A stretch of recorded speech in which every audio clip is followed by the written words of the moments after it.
Going to move on. We're talking about individualization today. Absolutely one of my most favorite themes. I'll be honest and tell you, if there were one theme that I envied, in that I wish I had it and I'm amazed by it, the one that I wish I had the most is the magic and power and beauty of individualization. After I go through kind of our introduction, I can't wait for you to meet our guest. I will, in terms of saying think people are our favorite, I have been looking to have forward to having Phil on with us since we started season 3. Since we were first saying who are we going to have for which theme, I immediately thought, gosh, I hope Phil will agree to doing individualization. So I'm thrilled about today. You're going to get to meet him pretty soon, and I'm sure you will fall in love with the theme as well as with him, just as I have. So this theme is really kind of fantastic. It's about being able to tap into what's different and powerful about other people. And if you read through the companion guide, a few things that I just want to highlight that really jumped out to me in that long paragraph. You are impatient with generalizations or types because you don't want to obscure what is special and distinct about each person.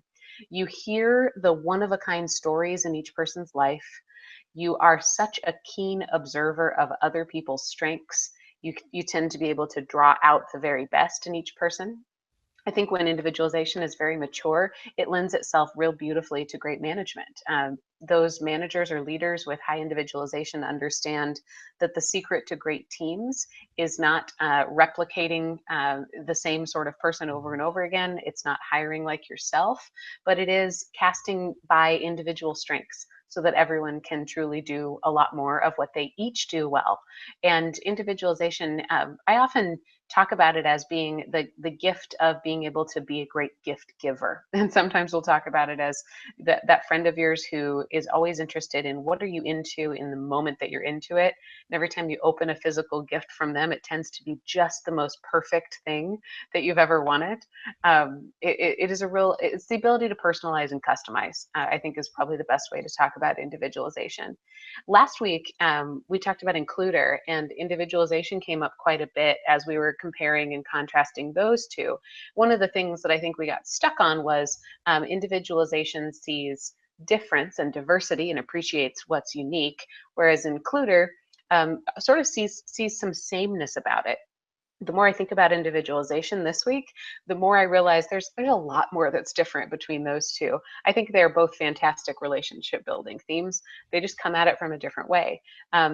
If includer is the one who invites you to the party, then individualization is the one who makes sure that your favorite snacks are being served and your favorite music is there, and that they know exactly how they're going to make you feel comfortable. Are you somebody who needs to be welcomed really loudly and introduced to 10 people, or are you somebody who needs a little bit more of a dip your toe in the water, slow approach to rapport building? Individualization, I think, can also be really, it's a relationship building theme, but it can be incredibly strategic or critical. And I think it can happen sometimes in your brain. It's a sensing, it's about sensing what's different, what's special, what's unique about people.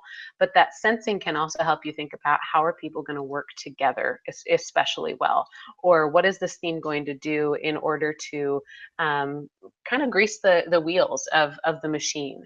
I probably said this last season, but my dad is a captain on a commercial airline, and he has individualization in his top 5. And when he first took StrengthsFinder, he thought it sounded a little bit too touchy-feely, and that it just didn't describe him at all.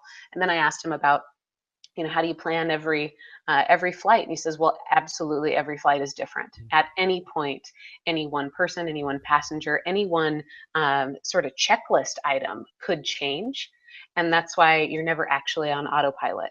And I just thought that that's really the beautiful part of individualization is you can count on somebody with individualization to always say, well, it depends, because they're in tune to the difference and the variance and the possibility when you include humans in the mix of anything.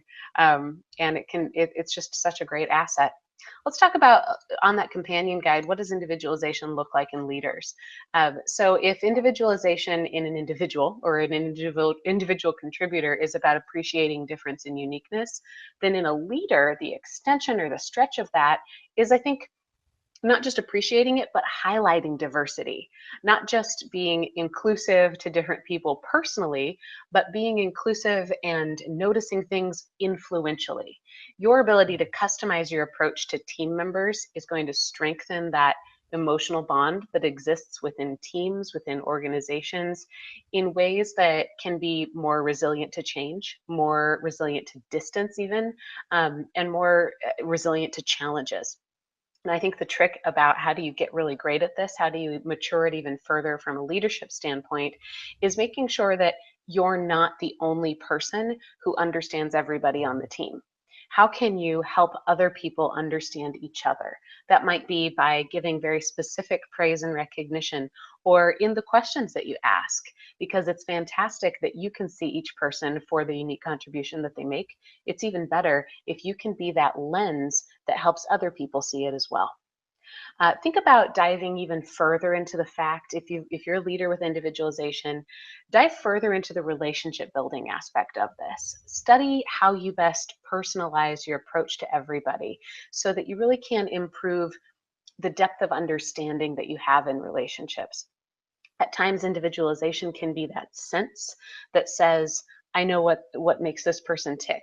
How can you go even further than that and think about, I know what makes this person connect, or I know what motivates this person, or I know what this person needs in their relationships? What do you imagine as being excellence for each individual who you lead? And how can you be a forecaster and a broadcaster of hopeful career paths, hopeful contributions that people can make within an organization or a team? I think with many of these themes, especially in a lot of cases, the relationship building themes, so much of them are about sensing things and feeling things that other people don't sense or feel. So understand that you're going to notice things that other people just don't see. And that might translate as patience when other people have none. You might be sitting in a meeting and know that somebody around that boardroom is going to need to think out loud, and other people are going to think they're just wasting time. But if you know that, hey, my peer, my colleague really does get to the point as long as we help her have this moment where she can talk through it. Or maybe you're sitting in a room and you realize that somebody's going to need to be confrontational, or somebody's going to need some time and they're going to need to sit back. I think you naturally know that people behave differently with high individualization, and that can make you a lot more patient. You can, just like we mentioned, helping other people see the value of team members. As a leader with individualization, you can verbalize that need for patience. You can verbalize that need for understanding, and help the rest of the team really value each other in not just what they bring to the table, but also what they need in order for those gifts to thrive. Let's talk finally about those 4 needs of followers, real powerful places that I think we can aim our themes as leaders. And if you're just joining, if this is the first season that you've joined, you'll notice season 3 is all about leadership. So we do like to talk about these 4 needs as really targets. A leader with individualization can build trust by realizing you can very quickly start a relationship. That first initial brush will already be personalized, will already be customized. How can you go deeper, purposefully, intentionally? A leader with individualization can show compassion by appreciating difference, and realizing that appreciating difference internally isn't the same as saying, "Hey, I've been there." I think it's really important that we can hone our listening skills for people with high individualization. Luke Ramsey actually alluded to this when he was talking about includer. With individualization, you don't necessarily have to do anything out loud about the difference that you notice or the uniqueness that you appreciate. I think if you're going to build compassion, you have to get that notice that you have, that sense that you have about what's different about people. You have to get that out of your head and into a place where people can see that you notice it, because there's real power in the relationship bond that happens when you can say, "Tell me more," or "I understand." A leader with individualization could build stability by making curiosity about people a habit. Think about it as a skill. Think about that curiosity about people as something you can build upon. people are always going to be different. So there's always going to be a smorgasbord, a plethora, an entertainment park full of joy for you as long as you're on the planet and you're around people. But your habits and the way that you approach those habits and the way that you stay curious about those habits, those could be consistent. When you think about building stability, in many cases, we think about building predictability or being that kind of leader that people know sort of where you're coming from, even if they don't know what the next move is you're going to make.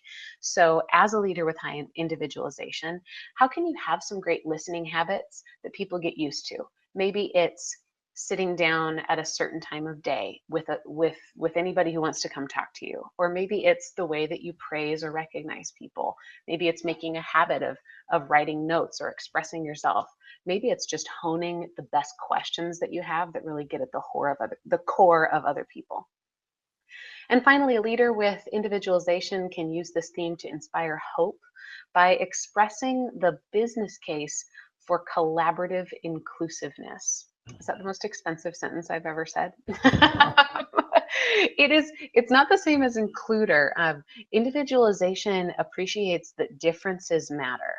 And I think you can show hope by helping people understand the value of diversity, the value of difference, but also the specificity of the difference that's right in front of you. Being able to say, hey, we're going to pull Micah onto this team, even though she does not have the credentials we thought we wanted for this open position, because she can bring X, Y, and Z. It's similar to what we mentioned before about being able to verbalize and take those differences that you notice out of your head and into recognition or into a place where other people can appreciate that. I think if you can talk about what the future benefit of that is, again, hope is the belief that tomorrow's going to be better than today and that I have the power to make it that way. So how can you help other people see that? One way that we've just talked about is you can help people see the value of others. Another way you can inspire hope is you can help people see the value of themselves. If you haven't listened to season 1 of Individualization, we were just talking about it in our pre-show. All three of us have listened to it at one point or another. Jim had the benefit of actually being there for it. I was listening to it this morning in my car. And one of the things that really stood out to me was this idea that our guest, Kristen, mentioned that absolutely everybody in the world literally sees the world a different way. We have physically different lenses that, I interpret color slightly different than Phil does, or than Jim does, or than you do. And appreciating that can lead instantly to appreciating the strength and potential in somebody. So you can inspire hope just in many cases by reflecting back to them what their greatest talents are and making that a habit.